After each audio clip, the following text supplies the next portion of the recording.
Saudara dan saudari, Injil kita pada hari ini diambil dari Injil Matius bab 10 ayat 34, dilanjutkan bab 11 ayat 1.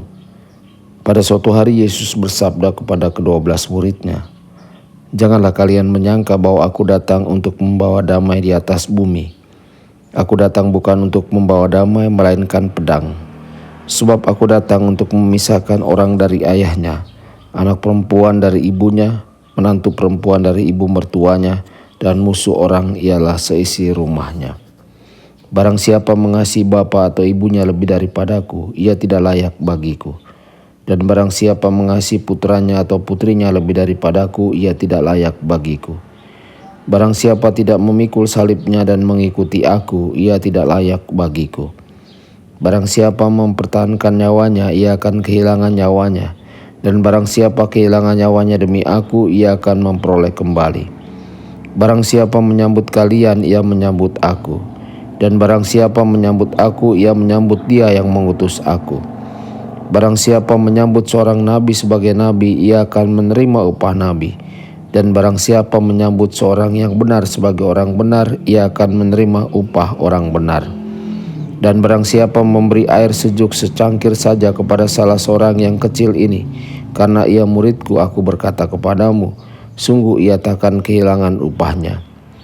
Setelah Yesus selesai mengajar ke-12 rasulnya, ia pergi dari sana untuk mengajar dan memberitakan Injil di dalam kota-kota mereka. Demikianlah sabda Tuhan, terpujilah Kristus.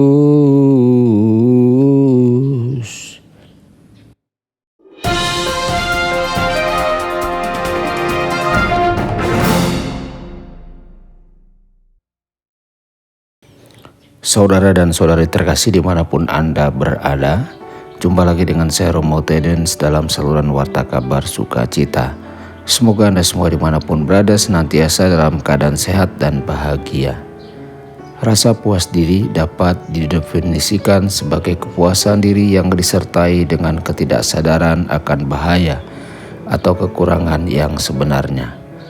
Hal ini adalah kedamaian palsu, bahkan kedamaian yang berbahagia. Kedamaian yang memuaskan diri sendiri, yang meninabobokan kita, dapat mengakibatkan hilangnya hal-hal yang benar-benar paling berharga dalam hidup, yaitu Tuhan, iman, keluarga, dan lain sebagainya. Saudara-saudari, Yesus datang untuk membongkar kedamaian palsu itu dengan membalikkan keadaan kehidupan kita, dalam upaya untuk menyadarkan kita akan bahaya kedamaian palsu yang telah membutakan kita. Saat Yesus mengusir domba dan lembu dari bait suci, dia juga akan menggunakan keadaan, cobaan, dan kesulitan sebagai pedang untuk mengusir dari hidup kita apapun yang bertentangan dengan kebaikan Tuhan dan martabat kita sendiri. Saudara-saudari, siapapun yang mencintai ayah dan ibu lebih daripadaku tidak layak untuk aku. Dengan kalimat ini kita mulai mendapatkan firasat tentang jenis pedang yang digunakan Tuhan kita. Dia memberi kita kriteria yang dimulai dari surga ke bawah karena dia mencoba mengangkat kita dari bumi ke atas. Hubungan alami apa yang lebih dekat daripada hubungan antara orang tua dan anak, terutama ibu dan anak? Namun ikatan ini harus tunduk pada cinta yang kita miliki untuk Tuhan. Mengapa? Ya, tidak ada makhluk, bahkan orang tua kita, yang dapat membawa kita pada kepenuhan hidup dan kebahagiaan yang hanya datang dari Tuhan. Tuhan ingin kita mencintainya bukan karena dia membutuhkan cinta kita, tetapi karena kita membutuhkannya. Saudara-saudari, kasih kepada Tuhan itu inklusif, tidak eksklusif. Memberikan secangkir air kepada salah seorang saudara dan saudari kita yang paling hina tidak akan sia-sia meskipun tidak diperhatikan.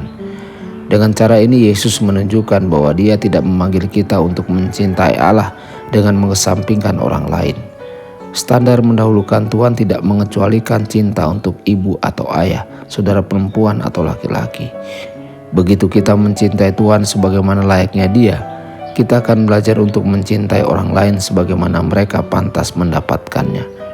Faktanya, kita pantas mendapatkan penglihatan tentang Tuhan yang tidak dapat kita lihat dengan mengasihi sesama yang kita lihat. Tuhan Yesus memberkati dan menyertai Anda semua. Sabda Allah adalah kebenaran. Sabda Allah adalah kehidupan. Mari kita mencintainya, mari kita menghayatinya,